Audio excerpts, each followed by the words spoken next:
Welcome to part 2 of Isaiah 13 through 35 with Dr. Kerry Muhlestein. I'd like to just jump a little bit to chapter 27. 24 through 27, each chapter in some ways says the same thing as the next chapter. It's just this theme that he keeps repeating, but he does it so beautifully. I just want to look at verse 1 of chapter 27. That's really powerful, beautiful stuff. And I love that you said it's not just Assyrians and Babylonians and New Testament Romans that are our enemy. I'm going to swallow up death. Let's think for a moment. My students often feel uncomfortable, and we encounter this all over in scriptures, but especially in Isaiah. They feel uncomfortable when they read something about God destroying cities or being violent. There are times in Isaiah where he says, you're violent. They feel uncomfortable with that, but we have to couple it with verse 8 and 9. And I think chapters 27, verse 1 really helps us with this. This is a phrase that a lot of my students are not comfortable with, but I rejoice in.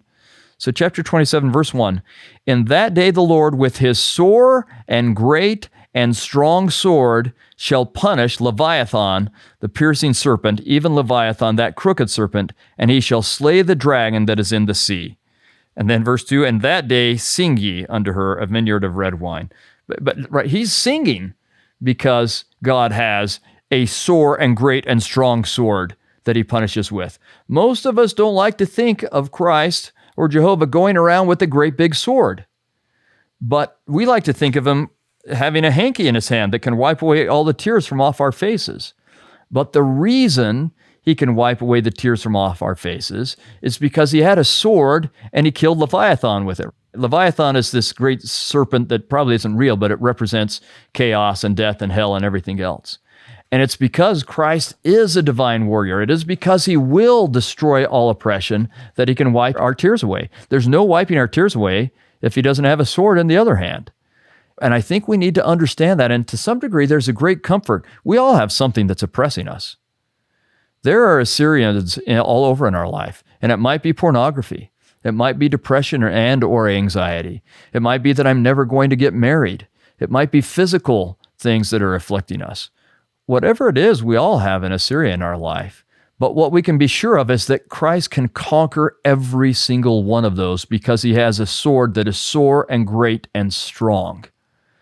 And after he conquers those oppressions, then he can wipe our tears away. And that image is as moving to me as anything anywhere in Scripture. It speaks to me as I watch my children struggle with things. It speaks to me as I watch my students and my ward members struggle with things. As I struggle with things, I rejoice in knowing that Jehovah has a sword. And one day, that sword will conquer and lay waste to everything that is hard. And then he'll just turn around and wipe my tears away.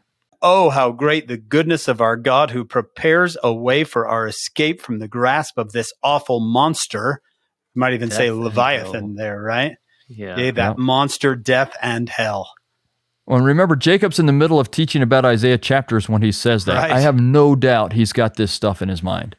Yeah, he's just taught in 2 Nephi 7 and 8, or Isaiah chapters, and then I have called 9 the woes and woes chapters because at first there's all this, the greatness of our God, and then it becomes, but woe unto...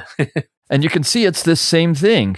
It's this same theme that God is great, and as a result, he'll get rid of all the bad stuff. And the O's are the God is great, and the woes are all the bad stuff he's going to get rid of. And we just need to make sure, and this is a real lesson, you better make sure you're on the right side of that sword. If you are oppressing God's people, you're in trouble. And I know people who feel like they're actually doing God's work, but in reality, they're oppressing God's people. They're fighting against the prophet. They're saying, well, the prophet doesn't see things the right way. This is the right way, and please listen to me on this. But when they're doing that, they're really oppressing God's people. You're going to end up on the wrong side of that sword. If you're on the wrong side of the prophet, you're on the wrong side of that sword. So then you're on the woes part, and that's exactly what he says in 2 Nephi 9. Well, you're learned, and so you think you know what you're doing, but you're not listening to God, so you get the woes instead of the O's. And I would say that 2 Nephi 9, which is Jacob's commentary on the Isaiah chapters he's been reading, but I think it's a commentary on this stuff. He has this in his mind, I think, firmly in his mind as he talks about the things that conquering death and hell and so on. Yeah. Kerry, you mentioned earlier the idea of patience. Back in 25, verse 9, it shall be said in that day, lo, this is our God. We have waited for him, and he will save us. This is the Lord. We have waited for him. We will be glad and rejoice in his salvation. So there is an element you can see of that Isaiah is saying, be patient. Let this plan play out. Boy, you know what that reminds me of, Hank? Just had an experience at the Pool of Bethesda this last year, and I read a talk from President Packer about those who are still waiting for the moving of the water. Oh, it's a beautiful talk about those who take care of those who have disabilities of whatever kind and how they're still waiting for the moving of the water, like the man who waited for 38 years when Jesus came to see him. It's a beautiful talk if you want to, our listeners want to go find that. But there's a lot of life is waiting, isn't it? Yeah. I know lots of other people in this situation where we have loved ones who are struggling with depression or anxiety or something like that. And you just want them to be healed right now. And it's breaking your heart that they're not healed right now. But to some degree, we're just waiting, knowing that at some point, that healing happens, that beast of an oppressor is going to meet the Savior's sword, and then we'll rejoice. But it's hard to wait. Yeah, beautifully put. Yeah, thank you. Speaking of this, we got a wonderful email. And he said, I just wanted to express my gratitude to you and Brother Bytheway for the Come Follow Me episodes. Last October, my daughter and one of your former students was killed in a car accident with her best friend. I am still devastated and shocked that this is our new life to live without her. My wife and I have 4 other children to raise, and we are doing the best we can in the situation we live in. I find so much strength with these podcasts. I just wanted to let you know how grateful I am that you're doing them for all of us. These episodes have really helped me through the darkest year of my life. That really is our hope here, is keep waiting. Like you said, Kerry, we just want so badly for now. We want to be reunited with loved ones that have passed away now. We want healing now. And Isaiah 25:9, this is our God. We have waited. Keep waiting. Keep holding on. As Michael McLean told us, John, hold on. The light will come. Yeah. I can't tell you how many times in the last even 6 months, I've been praying for my loved ones and just praying, can you please do this now? We need this now. And just pleading with all my heart, we really could use this now. And yet what I have to remind myself is I have seen moments that I can rejoice in. I wanted it all better now, but I did see it's a little better. And I need to rejoice in those little better moments while I'm still waiting for the big stuff. I'll rejoice in those little moments, and I can make it through the however long the wait is because I have full confidence in what Isaiah is teaching me that eventually, it may not be the now that I want, but eventually this happens. Eventually the tears will be wiped from their faces. Yeah. Well, our prayers and thoughts go out to Bishop Hanson. Oh, man. Absolutely. And his family. Well, should we jump to chapter 28? Please do. Sure. Chapter 28 and 29, we're fairly familiar with these as members of the church because Nephi makes reference to them, and they have a lot of ways that we interpret them because of Nephi and Latter-day Prophets as applying to the latter days. And I think those are valid, but I want us to see some other context that I think can help us get even more out of them. Before we get to the verses everyone's familiar with, I think we need to read the beginning of chapter 28 because it actually helps us understand these verses. So we'll start in verse 1. Woe to the crown of pride, to the drunkards of Ephraim, whose glory... So this is specifically to the northern kingdom, but he's going to then start to talk about the southern kingdom as well, so it's also to the southern kingdom. So that means it's to all the covenant people, and that means it's to me and you. But anyway, woe to the crown of pride, to the drunkards of Ephraim, whose glorious beauty is a fading flower. All right, so now in Israel, you get these beautiful flowers, and when the rainy season stops, you've got 2 weeks, and they are gone. Just gone, right? So much so that when I teach at the Jerusalem Center, when the winter semester students leave, there's still wildflowers all over the place. You've got a week and a half until the spring semester students come, and it's a 50-50 chance whether they'll see any flowers at all. If the rain goes a couple days longer, then they'll see the flowers. If it ends right then, well, a week and a half's too long, no more flowers, right? That's it. So that's what he's saying. To these drunkards, you're so excited about these things that the world tells you is important, and it's going to fade like a flower, which are on the heads of the fat valleys, and those that are overcome with wine. So a lot of imagery about being transient in nature and about drunkenness. Keep that in mind. Verse 2, behold, the Lord hath a mighty and strong one, which is as a tempest of hail and a destroying storm, as a flood of mighty waters overflowing, shall cast down the earth with the hand. So again, this imagery that there will be a servant or God himself is going to come and humble these drunkards that think they're so great. Verse 3, the crown of pride, the drunkards of Ephraim, shall be trodden under feet. So transient, what they think is so wonderful is not going to last. Just in case we haven't gotten this, he's going to say it again. And the glorious beauty, which is on the head of the fat valley, shall be a fading flower. And as the hasty fruit before the summer, which when that looketh upon it seeth, while it is yet in his hand, he eateth it up. This is the fruit that comes, and you better eat it soon, because with the summer heat, that fruit's not going to last. You know, we have refrigerators, so we don't think of that as much as if you didn't have refrigerators. But if you pick a peach while it's 90 degrees and you leave it out, it's not so good pretty soon, right? Right. So, Kerry, this is one of those instances where we talked about with Dr. Combs that he repeats himself. He's a poet. So he just repeated himself twice, said the same thing basically twice. Right. It's the parallelism. Yeah. It's parallelism, and that also gives emphasis. And it helps us remember. This is important. He wants us to get it. And he's going to keep saying that for a while. He's going to talk about their beauty and the judgment. And verse 7 is more about that they've erred through wine and strong drink, and they're out of the way because of strong drink. I want to look at the very end of verse 7. They err in vision, they stumble in judgment. Keep those in mind. Now, verse 8 is an image that we don't want to have, but Isaiah paints this image really well.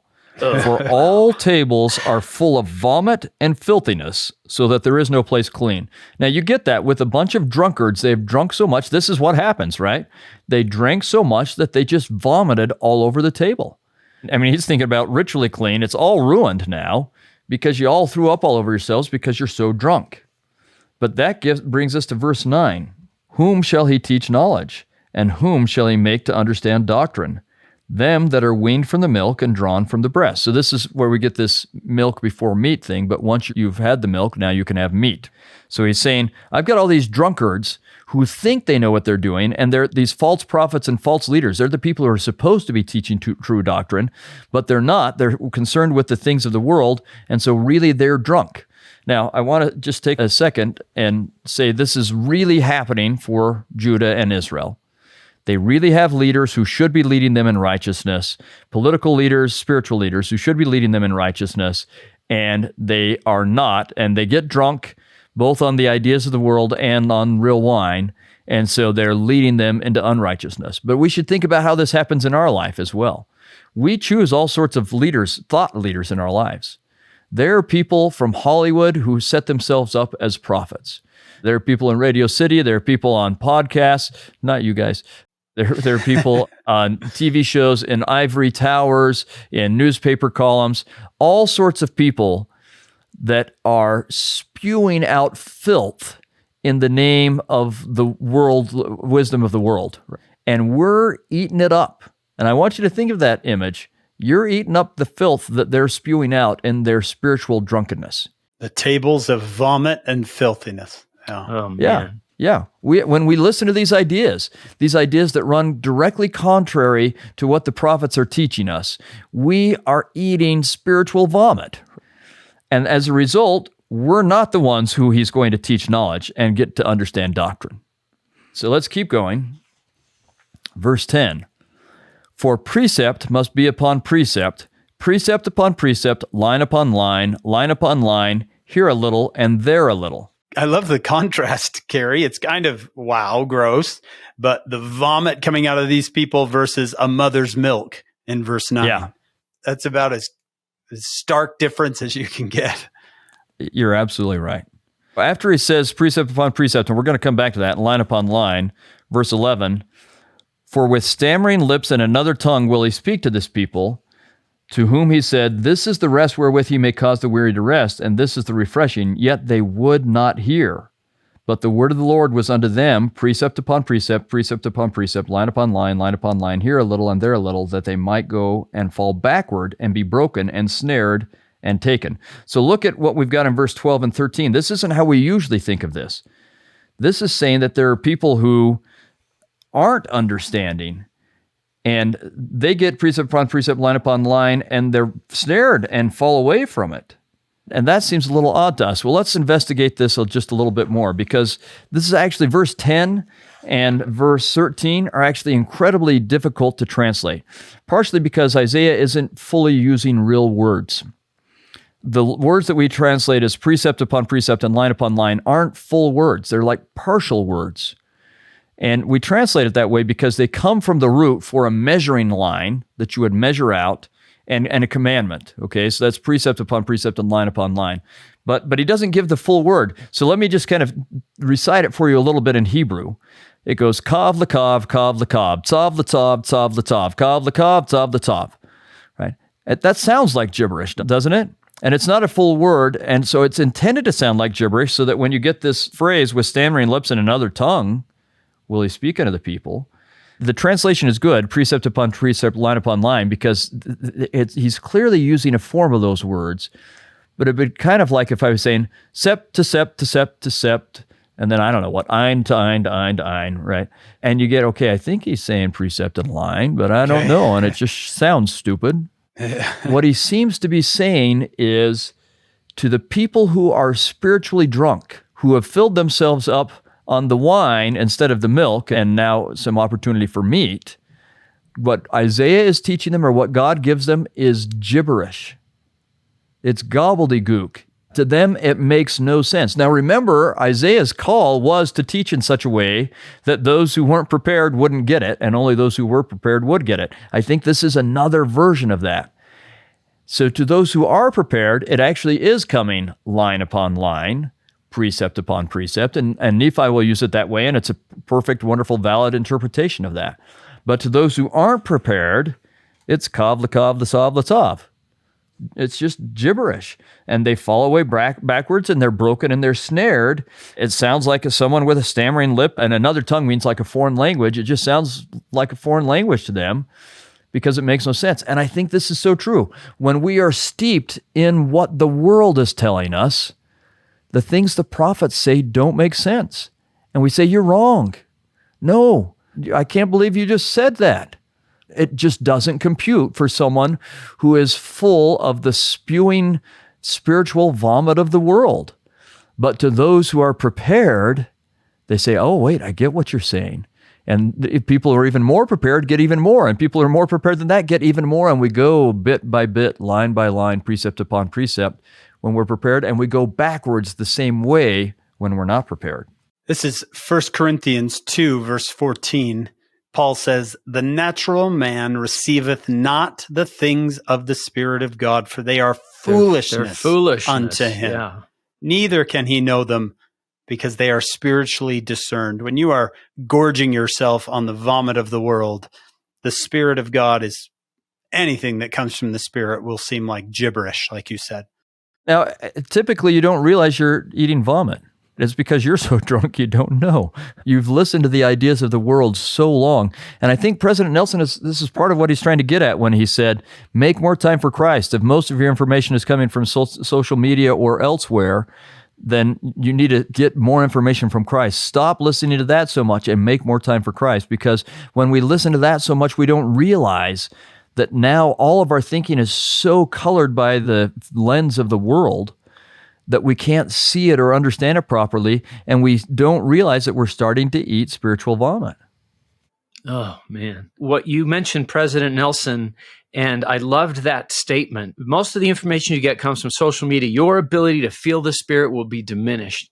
And I'm remembering when Moroni, all alone, ultimate single adult, is writing to us and saying, you've got to read this letter my dad sent me. This is Moroni 9.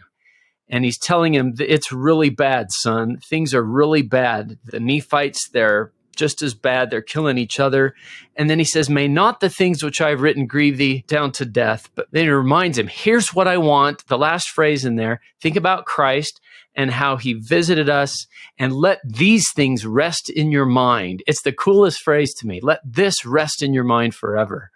Instead of, as you've been saying, Kerry, all this stuff the world is spewing, the thought leaders that you used. If that's the stuff that's resting in your mind, your ability to feel the Spirit will be diminished.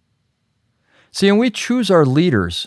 We choose who we listen to, and we can listen to stuff nonstop these days. We can be listening to something every waking moment, and mostly we are either listening or reading it on our phones. We have so much stuff coming in, and we have to be careful who we're choosing.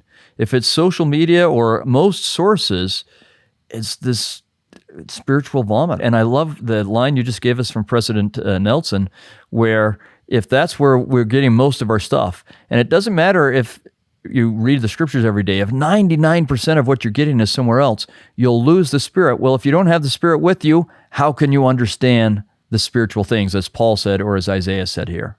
Right? You just can't. Yeah. In the youth talk once, I just had this thought. I was talking about how we learn line upon, I was doing this with my hands, line upon line, precept upon precept, how we learn, and turned it upside down. What does Satan do? Lie upon lie, decept on decept. That's pretty good. That was my own, how did you say it? Love, love, love, love, love, love. Yeah. He'll lead us carefully down to hell, lie upon lie, decept on decept.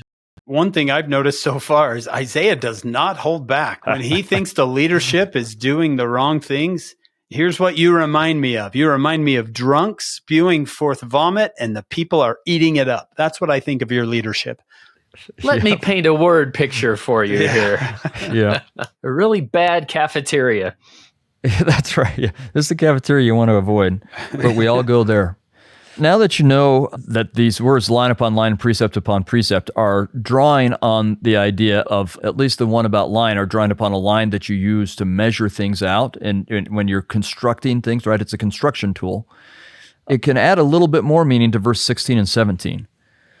So this is the cure. This is the antidote for the spiritual vomit. Verse 16, therefore thus saith the Lord God, behold, I lay in Zion for a foundation a stone, a tried stone, a precious cornerstone, a sure foundation. He that believeth shall not make haste. Judgment also will I lay to the line, and righteousness to the plummet. And the hail shall sweep away from the refuge of lies, and the water shall overflow the hiding place. Do you see what he's saying? He's taking the same kav and sav and saying, it's gibberish to you, but I'm going to use these tools. And for those who are getting it line upon line and precept upon precept, I will lay out, measure out the sure foundation that will allow you, which is truth and which is Christ, and Christ is truth, that will allow you to withstand when I send a storm that sweeps away the lies. You're going to be okay because you're on a sure foundation. I am going to get rid of the lies. At some point, there will be only truth left, but those who are swimming in the lies are going to get washed away. Those who have learned line upon line, precept upon precept, will be standing on a sure foundation, and they can withstand the storm. So he's so clever. This is one of those places where you go, wow, Isaiah's good. Right. Isn't it fun to see these phrases that we probably are more familiar with in other books of Scripture, like, oh, a sure foundation, a foundation whereon if men build, they cannot. You can hear Helaman talking to Nephi and Lehi, and to see cornerstone and foundation. I love how, and this is, I think, Hank, isn't it true? One of the comments we're getting is, I'm seeing so much of the Book of Mormon here in Isaiah, or I'm seeing other scriptures. Well, and here's a fun little chain for you to go through then. Helaman, who does he read? He reads Nephi and Jacob. Well, Jacob is the one who talks about a foundation when he does Jacob chapter 6 and so on. He's thinking about covenant and Christ and Isaiah. And so he's drawing his stuff from these chapters. But actually, you get into Psalms, I'm talking about a foundation as well. Isaiah often, you'll find a lot of phrases that are around Isaiah that actually appeared first in the Psalms. And so we get Psalms and Isaiah, though, just barely finished Psalms, and now we're in the middle of Isaiah, and they are the foundation for many of the images that are in the Book of Mormon. So we get Psalms and Isaiah via Nephi and Jacob to all the rest of the Book of Mormon prophets. I'm fascinated with this idea too, that the Lord is saying there's going to come a storm to sweep away the refuge that the leaders have laid out there. Almost like he's saying, just hang on and all that'll be washed away and you'll be left with the truth. Gosh, a refuge of lies. Wow. Yeah. Interestingly, and I don't think this is the only interpretation of that, and I've never thought of this until you just said this, Hank, but as I think about it, when I think about God sending a storm that sweeps things away, I think about, Enoch's vision that's in Moses chapter 7, where he talks about God sweeping the earth as with a flood, with the rains that come from above, and truth from above, and righteousness from above, and truth from below. And then President Benson interpreting that as flooding the earth with the Book of Mormon. And then I think, what does expose the lies and give us the truth better than the Book of Mormon? And so I don't think it's the only. I think current prophets are also another part of that flood. I think those are probably the greatest parts of that flood, is the Book of Mormon and the prophets that we have today. They're the only ways that we stick with the truth instead of being deceived or decepted, if we're going to go with John's phrase. But we'll be decepted by all this garbage that's floating around in the world. So yay for the Book of Mormon and prophets. Yeah, every 6 months we have a chance to clean out the refuse, the lies, the vomit around us. But I suspect one day there's some bigger storm that it takes the form of the Savior's sword, right? So, Savior himself. Well, what if we spend just a little bit of time with chapter 29 as well, because there's some verses in here we talk about all the time that I think we can cast a little light on, if that's okay. Okay, that sounds great. Let's go to chapter 29.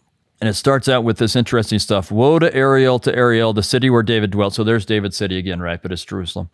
Add ye year to year, let them kill sacrifices. Yet I will distress Ariel, and there shall be heaviness and sorrow, and it shall be unto me as Ariel. So first of all, let's try and figure out what in the world he means by Ariel. There is a Hebrew word, Ariel, and it means hearth or hearthstone. So he might be saying, woe to your hearthstone. But this word actually can be translated a different way. It's in what we call Hebrew, it's construct form, where you take two words and you put them together. And so this might be Ariel. And Ari in construct form would be lion, and El is God. So this might be Lion of God, which, by the way, David and his line are thought of as the Lion of God. And so that makes a little more sense to me, because we're talking about the city of David and the city where David dwelt. And then he says, year after year, you can have sacrifices, but I'm still going to come and distress you because you're not keeping the covenant, of course. I'm going to bring sorrow because you're not keeping the covenant. But that's really what he's saying. Woe to you, you can do all the sacrifices you want, but when you're not living righteously, distress is still going to come. In the form of verse 3, and I will camp against thee round about, and will lay siege against thee with the mount, and I will raise fours up against thee. He's telling you, siege is coming. Now, of course, in some ways this is God, but in some ways this is the Assyrians. The Assyrians are going to lay siege to Jerusalem. They're definitely going to lay siege to Jerusalem, and people are going to die from the famine and the sword and all sorts of other stuff in there. Assyria doesn't take Jerusalem, but they sure come close. They're miraculously spared, but they will lay siege against them. Verse 4, and thou shalt be brought down, and shalt speak out of the ground, and thy speech shall be low out of the dust, and thy voice shall be as of one that hath a familiar spirit out of the dust, and thy speech shall whisper out of the dust. That's a verse we're familiar with, right? And how do we typically interpret that? And I think it's a great interpretation. It's the Book of Mormon, yeah. And it makes sense, right? Partially because the golden plates, right? And Nephi helps us give it this interpretation. He really likes chapter 29. He draws on it a lot. And so he'll help us with this interpretation. But we think of the gold plates that are literally buried in the ground, and they come out of the ground, and we have the voice of people who have died that speak to us and give us truth. And it sounds familiar because it is truth. Wonderful, fantastic, absolutely accurate interpretation. But let's ask ourselves, and this is one of the things that I hope that our audience will do all the time, how would Isaiah's listeners have taken it? Again, if we can uncover that original context, this can really help us. So how would they have taken it in his day and in the next generation? So remember what happens when Jerusalem is laid siege. Sennacherib has come through and destroyed every major city and every defensed city with walls or anything in Judah. All of them destroyed. And when Sennacherib destroys. He burns like crazy. You guys know Jeff Chadwick, who is a colleague of ours, is an archaeologist who's been excavating in Egypt for like 30 years. And he was at a site one time where they hit this ash layer, and you do that as you're excavating. If there's been destruction there, you'll hit a layer of ash where you're like, okay, someone burned the city at this point historically. And you can always tell when it's Sennacherib because it's more intense. It's a bigger layer. That guy just burned, right? If you're doing the chronology and the pottery and everything else, you can say, okay, yeah, this is where we expect Sennacherib would fit chronologically, and here it is. But a guy came to visit this site, and as he's coming, it's another archaeologist who had a lot of experience there, and as he's coming, and he hasn't been there to see all the stratigraphy and the pottery and know the dating and stuff, so he can't say, okay, this is where you'd expect to see Sennacherib. But he just comes up and he sees the ash layer and he says, oh, Sennacherib was here. You can just tell. Wow. That guy was so destructive that literally 2,700 years later, an archaeologist can walk up and see the destruction and say, oh, Sennacherib was here. Right? And he was. It was Sennacherib. He was right. That's how destructive this guy is. This is the guy that we talked about with Dr. Sears, who is coming to Hezekiah with a message of, I've taken everything else and I'm going to take you. That's exactly right. So this is the guy who has gone through, and we're talking about a city in Judah, this layer of destruction. He has gone through and burned those cities like that, and he kills all the people around, and he does it often in unpleasant ways. He takes them to the next city that he's going to attack. So we have pictorial evidence of this because he carved it in his own palace. After he conquers Azekah, he goes to Lachish, and he's laying siege to Lachish, and he brings with him prisoners from Azekah outside of the walls while he's laying siege. He's impaling them, he's flaying them, he's cutting their hands and their feet off to scare everyone inside of Lachish so that they'll just give up. And I would guess he probably did the same thing at Jerusalem. I don't know. It doesn't talk about that. By the time he gets to Jerusalem, so many people have died. And a lot of those cities are never inhabited again. He has just devastated the countryside. So many people have died, and people die in Jerusalem as well. Now, all of those people are low in the ground. They are low in the dust. By the time Hezekiah is getting people in Jerusalem to repent, there are already people in Judah elsewhere who are dying. And those people who are laid in the ground are speaking out of the dust to the people at Jerusalem. And their deaths, their dying, moldering bodies are telling them, destruction's coming. You keep the covenant or this is what happens. And I would guess that's how in Hezekiah's day and Isaiah's day and in the generations thereafter, that's how they interpreted this. We know about the people that died. We know this was real. And they speak to us. The northern kingdom was scattered and destroyed. And we've got some of the people living here in our city in Jerusalem whose family members were killed in the northern kingdom or scattered and destroyed, and they're speaking to us. So I would say that's the original context for this. It's not different than the Book of Mormon speaking to us. This is the Bible being a voice out of the ground speaking to us. And I feel like this year, this verse has been fulfilled more than ever before in those terms. I feel like that the Bible and our Israelite ancestors that we're reading about are speaking to us out of the ground with a familiar spirit, out of the dust. They're coming to life again, as it were, for us, and we're learning the lessons that they would have us learn from their lives. Out of the dust is an important phrase to me. I call my website that. I call almost everything I do that, because that's what I want is for us to learn from these people. I want us to be able to take the scriptures and have them come out of the dust and become real for us so that we can learn from them. From the Nephites for sure, but also from the people in the Old Testament and the New Testament and the Doctrine and Covenants and whatever else.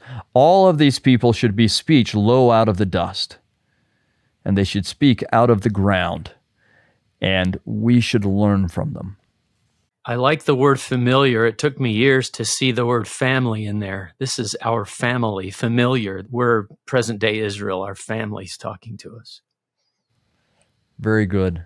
And there's a cultural element in there as well, that in the law of Moses, they keep getting after them and don't seek for familiar spirits, that you don't want necromancers and so on, because there's a culture where you try and speak with someone a family member that you're familiar with, or someone else you're familiar with, but largely family members. Some of this comes from Egypt, because it's a real thing in Egypt that they would write letters to the dead and ask the dead to come and intervene in their lives and try and have experiences with the dead, right?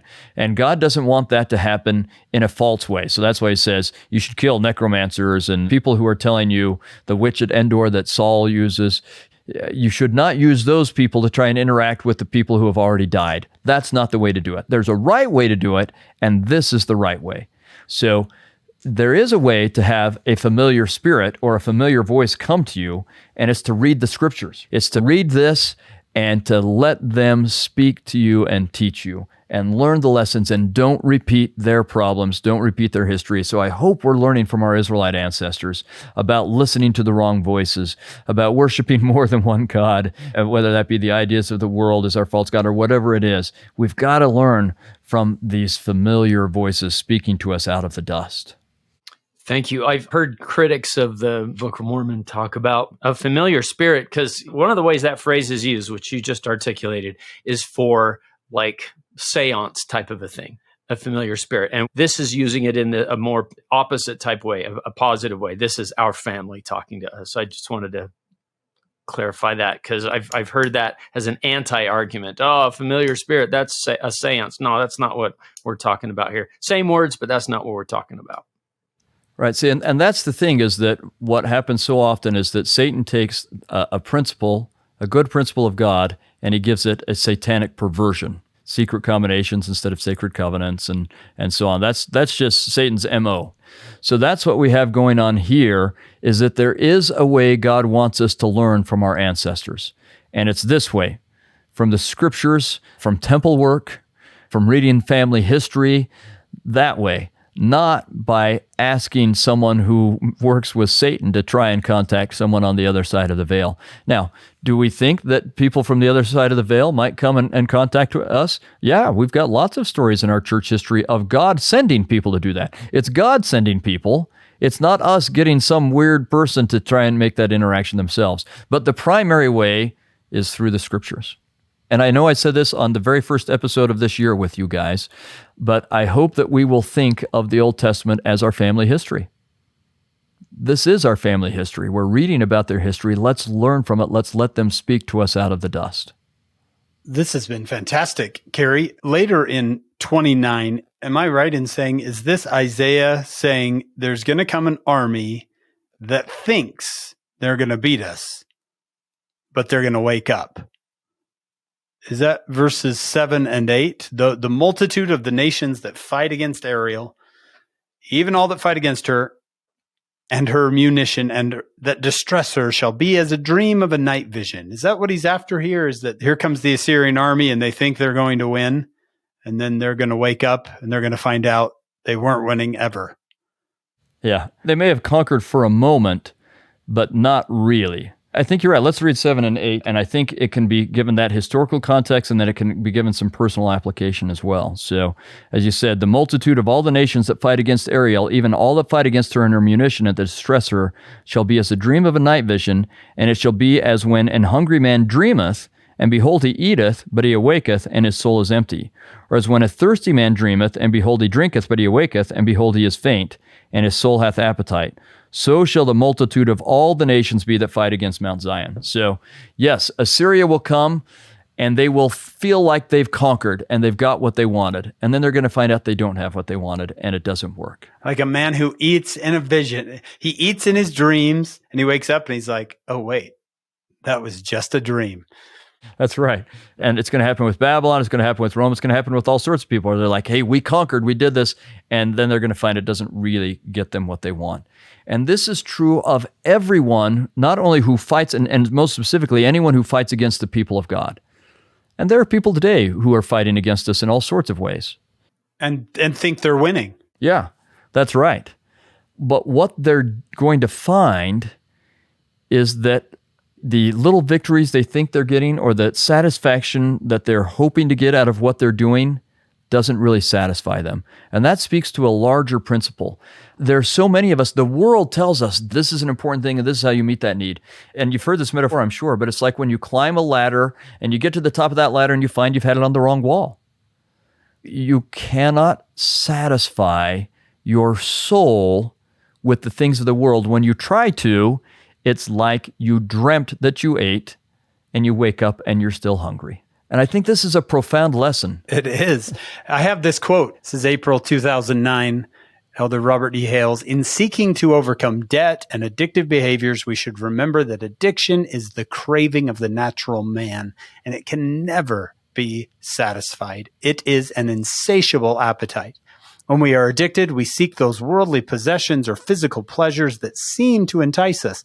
But as children of God, our deepest hunger and what we should be seeking is what the Lord alone can provide, His love. That's exactly it. Yeah, so remember that middle part where he said the fallen man craves that which, read that part again. He said, we should remember that addiction is the craving of the natural man, and it can never be satisfied. It is an insatiable appetite. Yeah, and I think that's true. Just anything having to do with the fallen man, what the fallen man craves cannot be satiated. It's impossible because it doesn't satisfy the soul. You get it again and again and again, what you crave as a fallen man, but it doesn't actually satisfy any of your real needs. Yeah. And what we need is that which will satisfy it. Yeah, it's such a deception in that way. Yeah, what's the other phrase? You can never have enough of what you don't need. Goes back to Jacob. Jacob said almost the exact same thing. Why do you spend money for that which hath no worth, nor labor for that which cannot satisfy? And actually, he's paraphrasing Isaiah when he talks about laboring for that which is of no worth. And I love this image, though. I think it's one of the more powerful images I've encountered, this idea of dreaming that you ate and you wake up still hungry. Yeah. That's what too many of us are doing. I don't use this as like a ha ha ha verse, but I often think of it when I hear a critic of the church say, the church is falling, it's going down. And I think back to this verse, oh, you are in a dream where you think you're winning, and soon you will wake up and find that you weren't ever winning at all. Yeah. In fact, I'll use an example and try and be fairly vague because I don't want to pick on someone too much. But I know of someone, a particular person, who doesn't like some of the things I write about the book of Abraham, and so has publicly tried to just say things about my scholarship and doesn't have anything real to say. She just chooses things that actually aren't true, but repeatedly says, okay, this scholarship is, and repeats a series of things that aren't true. And it feels pretty happy in the moment with what she feels like she's accomplished, and yet is one of the less happy people that I know overall. And it makes me sad because she is trying to find happiness and going about it in a way that just doesn't help and feels like it's hurting us. It doesn't hurt us, but it gives that quick little adrenaline rush with the crash after. That's what the dream of eating is. It's that, and so often that's what these addictive behaviors and all sorts of other things are.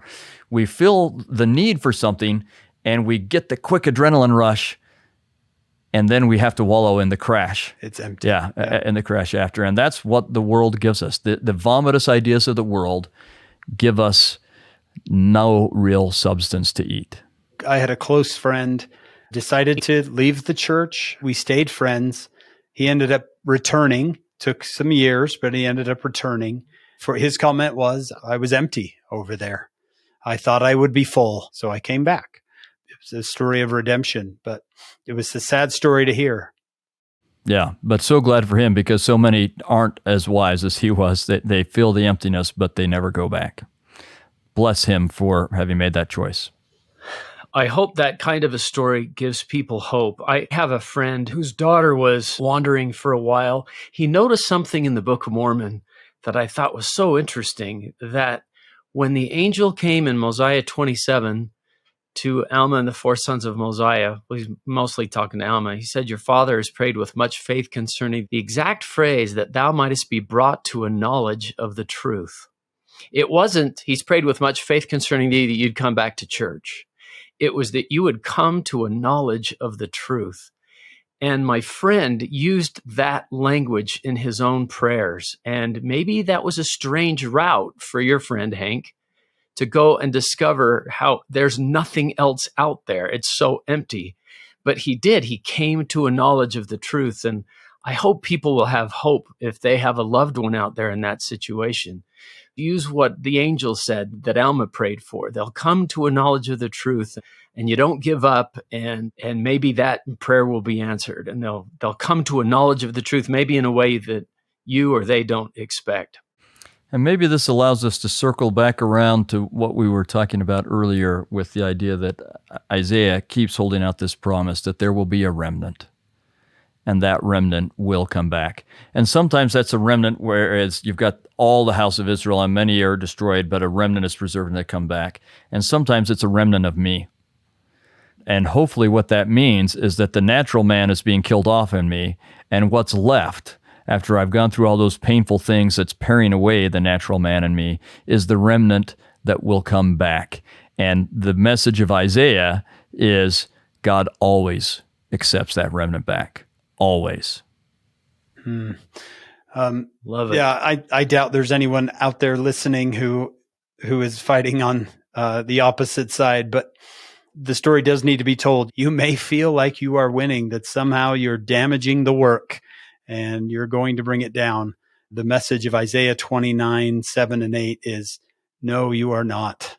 No unhallowed hand can stop this work from progressing.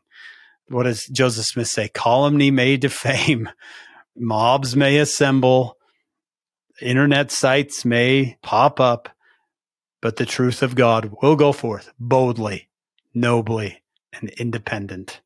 It is winning, and it will continue to win. Amen. So let's just keep going in chapter 29 a little bit, and we'll just briefly recap this as he goes on to talk about, in verse 10, the Lord hath poured out upon you the spirit of a deep sleep, and hath closed your eyes, the prophets and your rulers, the seers hath he covered. And 29 continues the thoughts of 28. These are the leaders to whom what the Lord is really teaching is gibberish. It's stammering lips in a foreign tongue. That's the leaders he's talking to, and so none of this makes sense to them. Then we get verse 11, and the vision of all is become unto you as the words of a book that is sealed, which men deliver to one that is learned, saying, Read this, I pray thee. And he saith, I cannot, for it is sealed. And the book is delivered to him that is not learned, saying, Read this, I pray thee. And he saith, I am not learned. But then he's able to read it. Now, of course, we know the Book of Mormon interpretation of this, which is absolutely correct. Nephi kind of alludes that this will happen. And then when Martin Harris goes to Charles Anthon and shows him some characters, we get a fulfillment of this. In a couple of years, you're going to review this story again, and I think that's absolutely a correct fulfillment of it. But if we keep going with that original context, I think we can see some more ways this applies to our life, because what he is saying, if we keep with what we were talking about in 28 and these verses in 29, what he's saying is that when you are full of the spiritual vomit of the world, and so you feel pretty good about yourself because you know so much, and you're full of this spiritual vomit, then all of these true words are sealed. They make no sense to you. But those who are humble enough to know that they need to learn from God, it will make sense to them. And you remember when we were talking about 2 Nephi 9 and the o's and woes? One of the woes is, woe unto the learned, because he thinks he knows what he's doing. They think they're wise, but to be learned is good if you hearken to the counsels of God. I think, again, that Jacob had these verses in mind. This is the learned can't learn, and the one who's not learned does learn. So again, Jacob just has another way of saying what Isaiah's here. I think it's just more commentary on Isaiah. So I really do think that Jacob is drawing on 28 and 29 as he talks about this. In my commentary, I didn't talk about that. I wish I would have done that. It's maybe in the next edition. This is important stuff. And again, I think we can understand that Book of Mormon interpretation, but we can apply it to ourselves better if we think of that original context as well, that, which one am I? Because obviously I'm not Charles Anthon, and I'm not Joseph Smith, but I might be some of the folks in Israel who think they know what they're talking about. Let's be clear. I mean, I have a PhD in this stuff. I'm in the at-risk category, according to Jacob. Yeah. I should really stop and ask myself, am I so sure I know what I'm talking about that I don't listen to the prophet, that I don't listen to the Spirit, that it's sealed to me and I can't learn precept upon precept, line upon line? It's gibberish to me. Or am I humble enough to say, you know what, I'm going to learn whatever God's going to teach me today. And if it goes against what I thought, and if it goes against my training, I'm still going to learn from God. And does it go against what the world is saying to me? I'm still going to learn from God. Those are some important lessons we can learn from this. And when we are learning that way, Then we can avoid verse 13 and we can move to verse 14. Verse 13 is, wherefore the Lord said, forasmuch as this people draw near to me with their mouth and with their lips do honor me, but have removed their heart far from me, and their fear toward me is taught by the precept of men. Doesn't that fit in so perfectly with what we've been talking about? So many people who have been so influenced by what the world teaches. There are 1,000 ways this can be manifest, but we're saying that we're following Christ, and probably in their hearts they think they're following Christ, but not really.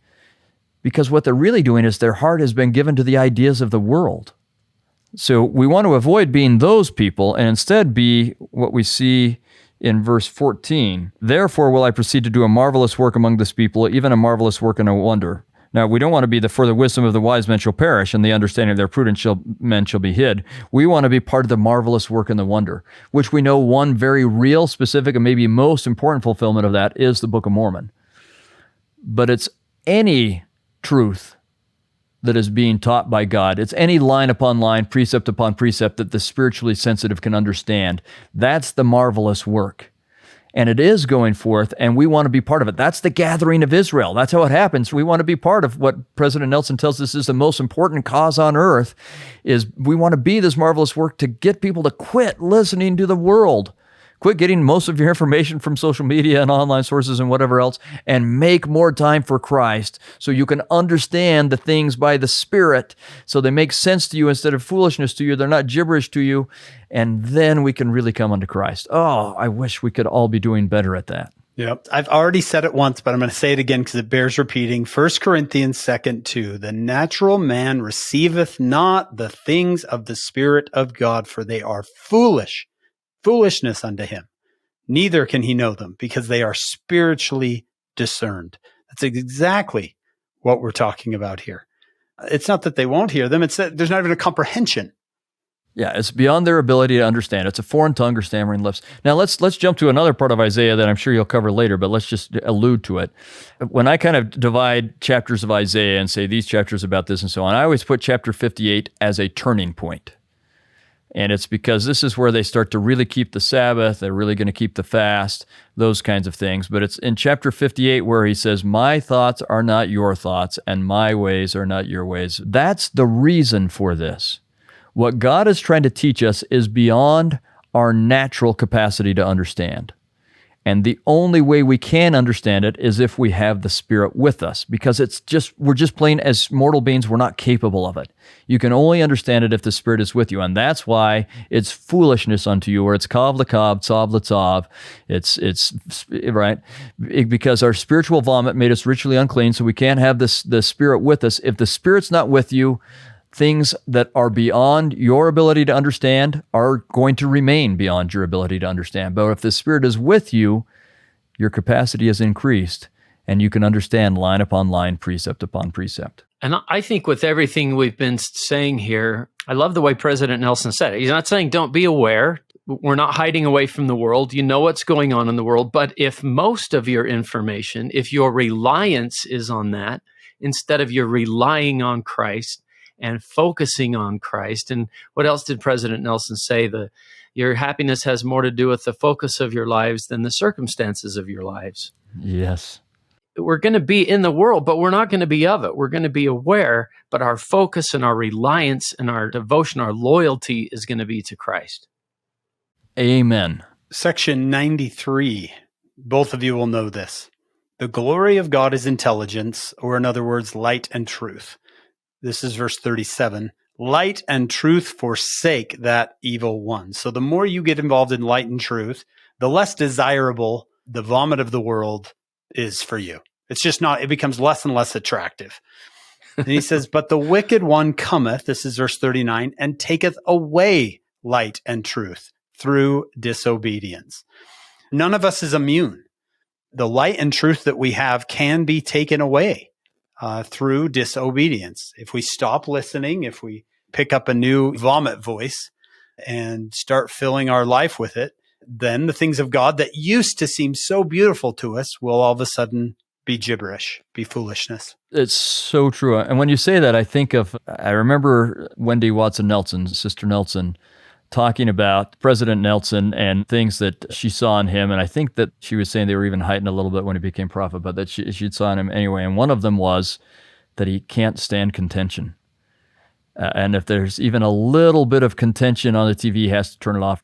And I think that ties in with his talk where he recently told us, please get rid of contention in your lives. And I actually have seen it. I've just been able to see President Nelson in person a little bit, where some people were talking with him, and there were some teenagers. They kind of teased each other a little bit, and you could tell he just moved on. He didn't want to be part of that teasing, even though it was gentle and not bad. It was just enough contention. He just wanted to have nothing to do with that. And I think that's an example of this idea where he's so full of light that he forsakes stuff that many of us would feel okay about. And I found that even with myself. Shows that I used to think were fine in terms of violence, I hope that I'm continually becoming a little bit more godly. And there are things that I thought were fine a few years ago that I look at, I'm like, oh my gosh, turn that off. I can't stand that. But as you said, the opposite of that happens as well. And so again, we get these cohesive units. So we talked about 24 through 27. I'd say 28 through 30, you can make an argument for after that, but at least 28 through 30, you get this same thing. You get this forsake the garbage of the world and only turn to God. And if you don't, then the things of God are going to seem like garbage to you, which is exactly what you just read in section 93, I think, Hank, is that exact same thing. So there's some wonderful verses in chapter 30 that I think highlight this same thing. They keep talking about the same themes. These 3 chapters just have the same themes said in lots of different ways. Well, Samuel the Lamanite just talks about if a prophet comes among you and says, do whatever your heart desires, you'll hold him up, you'll say he's a prophet, you'll feed him, you'll clothe him in the finest stuff. But if a prophet comes and tells you about your sins, you'll say he's a false prophet and everything. And it's footnoted here. Let's do 9 and 10.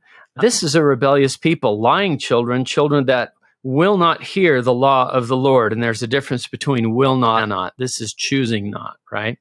Good. And do you hear the echoes of chapter 28 in there? Right? Because remember law, that commandment, that line, right? Because the root for kav and is the commandment, right? So you've got this idea that they are still choosing not to listen to what God's trying to teach them line upon line, precept upon precept. So anyway, sorry, keep going. Oh, thank you. Yes. So verse 10, which say to the seers, see not. And what is a seer? One who sees. Stop and seeing. To the prophets, stop doing that. Stop being what you are. Which say to the seers, see not. And to the prophets, prophesy not unto us right things. Speak unto us smooth things. Prophesy deceits. And that is what Helaman was saying. If a prophet comes among you and says this, it says, do whatever your heart desires. I think that's what Samuel the Lamanite says. Oh, I like this guy. That's your thought leader right there, right, Kerry? But if a prophet comes and warns you about your sins, you want to cast them out. It's what Samuel the Lamanite says. So I like Isaiah 30. What do you think are smooth things? Things that aren't too hard, things that you're doing, kind of all's well in Zion, you're fine. Don't worry about it. Well, that's the smoothest, easiest thing ever. Okay, I am what I am. Do you remember when King Ahab wanted to go to battle and Jehoshaphat was with them, and they say, well, let's get some prophets to tell us. And so they get all these prophets who are telling them, yeah, go do it. It's going to be great. It's going to be great. Jehoshaphat says, wait, isn't there a prophet of Jehovah around? And Ahab says, yeah, there's this guy Micaiah, but I don't like him. He always says bad stuff about me, so I don't call him in. That's exactly what we're talking about. He wanted someone who would tell him what he wanted to hear. He didn't want someone who would tell him, okay, that's not so good. We love you, but you're still going to have to keep the commandments, kind of a thing. I think we see that in our day, and that gets to where you're saying to the seer, don't see, and to the prophet, don't prophesy. And even what we get in verse 11 and 12, get you out of the way, turn aside out of the path, cause the Holy One of Israel to cease from before us. Wherefore thus saith the Lord of Israel, because you despise the word and trust in oppression and perverseness and stay thereon, therefore this iniquity will be to you as a breach ready to fall. It's going to come down. You're going to fall because of this. And note the progression. You lie and you want these false prophets, these false thought leaders. And then because of what you believe from them, you don't want to hear from real prophets and seers, and then you don't even want Christ. You don't want the Holy One of Israel. That's the progression. Spend too much of your time getting your information from non-Christ sources, and pretty soon you don't want Christ sources, and then you don't want Christ. And that's a bad place to be. And that's a lie upon lie, decept upon decept kind of progression. You know? Exactly. You're dwindling in unbelief. Yeah, you're going carefully down to hell type of a thing. That's profoundly said. Listen to this from April 2014 General Conference, Elder Holland. Sadly enough, my young friends, it is a characteristic of our age that if people want any gods at all, they want them to be gods who don't demand much. Comfortable gods, smooth gods, who not only don't rock the boat, they don't even row it. Gods who pat us on the head, make us giggle, and tell us to run along and pick marigolds.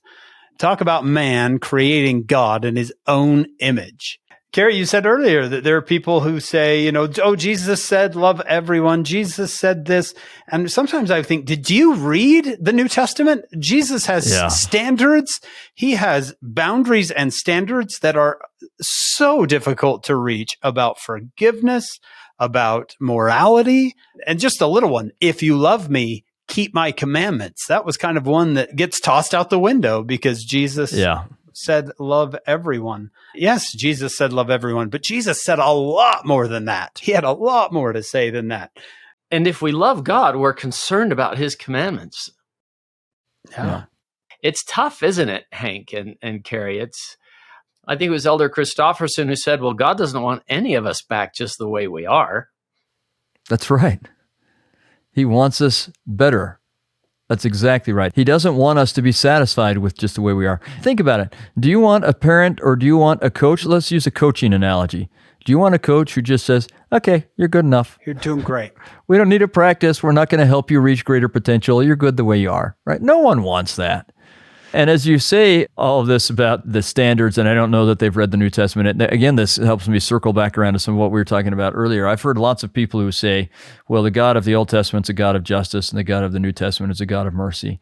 And I think, you didn't read either book. Yeah. Right.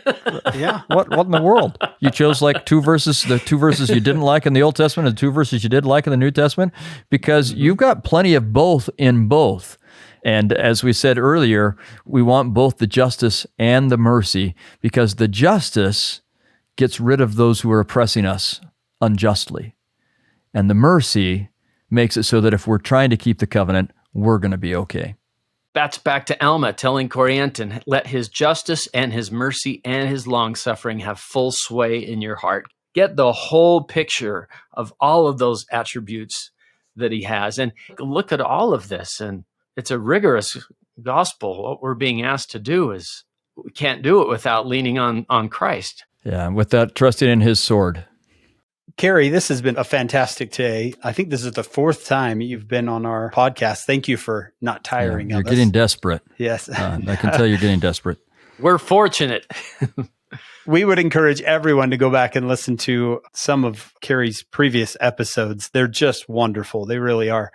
At the end of this episode, Kerry, why don't we just do kind of major takeaways from just Isaiah in general? I know how much you love Isaiah, and I know how much a lot of our listeners don't love Isaiah. But they're going to love him by the end of this year. Yeah, they want to. So let's talk major takeaways from not only this section, but Isaiah in general. What do you love about him? And get our listeners pumped up to study Isaiah.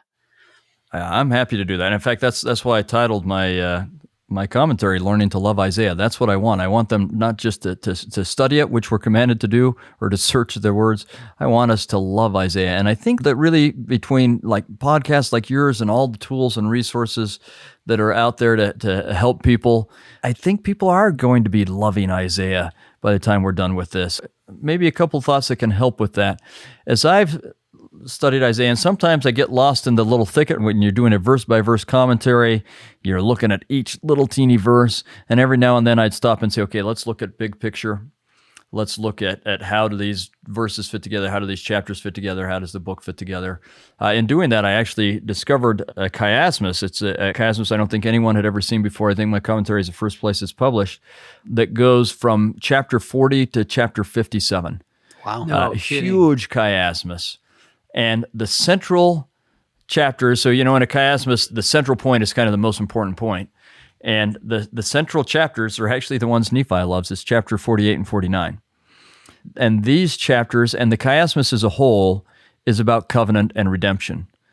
And the central chapters there are that you're in trouble If you don't make and keep a covenant and get redeemed, but if you do make and keep a covenant, God will send servants, and especially a servant that will redeem you. And that's kind of the overarching theme of that chiasmus, is that the covenant's available to everybody, but you have to make that covenant and do your best to keep it, and then redemption is available. And as I realized that that was the center of that chiasmus, I started to look for what are the major themes of Isaiah. And I noticed it's redemption. Yeah. And then recently, I was actually working on a little booklet that I think should come out sometime in the next year with Covenant Communications on the covenant. It's a small booklet where I'm trying to focus on how do we recognize the blessings that are promised to Israel, like President Nelson asked us to, and what does that teach us about what the covenant path actually looks like. And as part of that, I did an exercise. You remember just a little while ago, I said that the two major phrases that alert us about this relationship with God that's created in the covenant, and that's the primary purpose of the covenant, is to have that relationship with God. The two major phrases are that God is our God and we are his people. So I started to look for every time in the scriptures that it talked about his people or my people. So either a prophet saying his people or God or Christ saying my people, and started to just discuss what are the promises that are in there. And if I saw the same promise, more than once, then I'd put that reference again and again. The longest one, the one that had the most references, was the phrase redeem.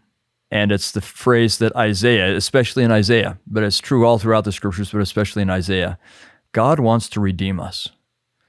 And he will preserve us and redeem us. And that's why he sends his son. And it's why he made a covenant. And it's why he's doing everything he does, because he wants to redeem us so that we can come back to be with him, as we said, in a higher state. But we can have that closer relationship with him because we've been redeemed. And if you look for that theme in Isaiah, the theme of God sending servants to help us be redeemed, and that he will never stop working with us until we are redeemed, and that when we receive that redemption, we will receive joy. If you look for that theme, you'll find it all over in Isaiah. There is more about praising and joy in Isaiah than I would have guessed before I started really studying Isaiah, but it's all over the place. There's also plenty about warning of consequences if you don't repent, but there's plenty about joy, but it's the joy of the redeemed, as we read here, because we wait.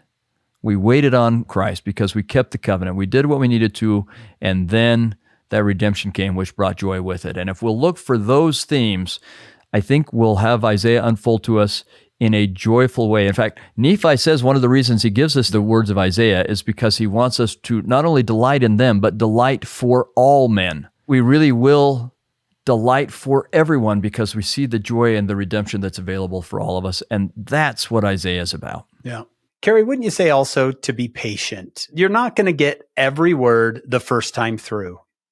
We have been doing this a long time. Just keep coming back to Isaiah. Yeah. So maybe I'll talk a little bit about the process of writing this commentary. As I was writing it, I did it over a period of years, because it takes a long time, right? So like I'd do maybe a chapter and then come back and so on. I was fortunate, our department chair at the time, Dana Pike, I went to him and I said, I'm working on this commentary and I really think I could do it better if I was teaching the class at the same time. So for the couple of years I was working on that, unfortunately that got me into this rotation where I teach it regularly now. I'm very happy about that. But for the years I was working on it, I was teaching as well so that I could take the stuff I was learning as I wrote the commentary into the classroom, and then I would learn together with my students and see what they understood and what they didn't, and I'd bring it back and incorporate it into the commentary. But what I found is that each time I went through it, because that helped me to go through each chapter again and again, because I was teaching it this semester and again the next semester and again the next, there were more things that I was learning. I learned something different each time. But what's more, I would say, write down your notes. I'll just confess that as we were doing this together, I was reading, in my commentary, it has the chapter or the verses on one side and the commentary on another, in the adjacent column. I was reading from the verses here, but I was doing it because I know there are tons of things that I once learned that I don't remember now, but I wrote them down in here. So this was my cheat sheet as we're going through, right? My own commentary. I have to look at what I said. In fact, I've heard people read something about Isaiah, and I was like, that's really good. And I've gone up and asked them, where did you get that from? That's your commentary. Oh, that was me. Good. Well, that must have been inspired that day.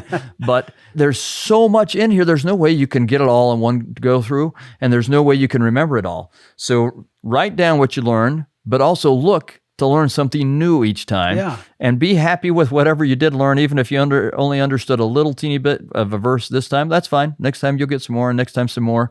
If you got something good out of it, that's great. And write it down so you can remember it next time. That's your line upon line right there. Yeah, it is. Hey, I have a quick question. Kerry, you talked about you will be my God. Yeah. And I was just thinking some of the resurrected Christ's first word to Mary. I ascended to my Father and your Father, and to my God and your God. Was that the same kind of a thing happening there? I think so. I think because, again, what that phrase designates is the special relationship. So there's a different relationship for covenant holders than there is for non-covenant holders. That's why we are his people and he's our God, because we created formally and officially that relationship. And once we're in that relationship with each other, it just kind of keeps increasing, just like any relationship you have with your spouse. The more time you spend with each other in that close relationship, the more you become like each other, the more you understand each other, the closer you draw to each other. So it denotes a relationship. But Christ has an even greater relationship. And so I think that's what he's saying there. He is your God, Mary. You're a covenant person. You've got that relationship with him. He's my God too, and I'm not saying our God because my relationship with him is different than yours. But note what he had just prayed for a few days before that in chapter 17, the great intercessory prayer, just right before he dies. He prays that the relationship he has with God, everyone will be able to enjoy. He basically, after the book of John teaches in almost every chapter of the book of John something about his relationship with God. You'll find, I think there are only 2 chapters where you won't find some verses where Christ talks about his relationship with God. But there at the end, he invites us into that relationship. And so when he talks to Mary, there's still a difference between the relationship, but it doesn't have to stay that way. At some point, we'll have the same relationship with God that Christ does because of Christ. Love it. And I was going to comment too that theme of redemption, I love to point out, we were trying to figure out what is the phrase used to describe the plan of salvation most in the Book of Mormon, and it's the plan of redemption. And then I think the next one is plan of happiness. So it's that redemption and joy. And students love the plan of happiness. When I ask them, what's your favorite? They love plan of happiness. And then when you read who used the phrase plan of redemption, it's the most Alma and the sons of Mosiah, who experienced being knocked flat. And I think, that's pretty cool how they would focus on the redemption part of it. And I guess salvation, Savior is in there as well, but I've just always liked that. Yeah, but they certainly knew and understood that they needed redemption. Yeah. And I would agree with you. It's the major theme, and then it leads to happiness or joy. Absolutely. Thank you, Dr. Muhlestein, for being with us again. I actually want to finish today by reading from our Come Follow Me manual. I think it just has a wonderful paragraph in this week's lesson. It says, Isaiah had a message of hope. Even though the prophesied destructions eventually did come upon these kingdoms, Isaiah foresaw a chance for restoration and renewal. The Lord would invite his people to return to him. He would make the parched ground become a pool and the thirsty land spring of water. He would perform a marvelous work and wonder, restoring to Israel the blessings he had promised them. Neither Isaiah nor anyone else alive at that time lived to see this marvelous work, but we are seeing its ultimate fulfillment today. In fact, we are part of it. We want to thank Dr. Kerry Muhlestein for being with us again today. This won't be the last time we see him. We want to thank our executive producers, Steve and Shannon Sorensen, and our sponsors, David and Verla Sorensen. And we hope all of you will join us next week. We have another lesson on Isaiah coming up on Follow Him. We have an amazing production crew we want you to know about. David Perry, Lisa Spice, Jamie Nielsen, Will Stoughton, Crystal Roberts, and Ariel Cuadra. Thank you to our amazing production team.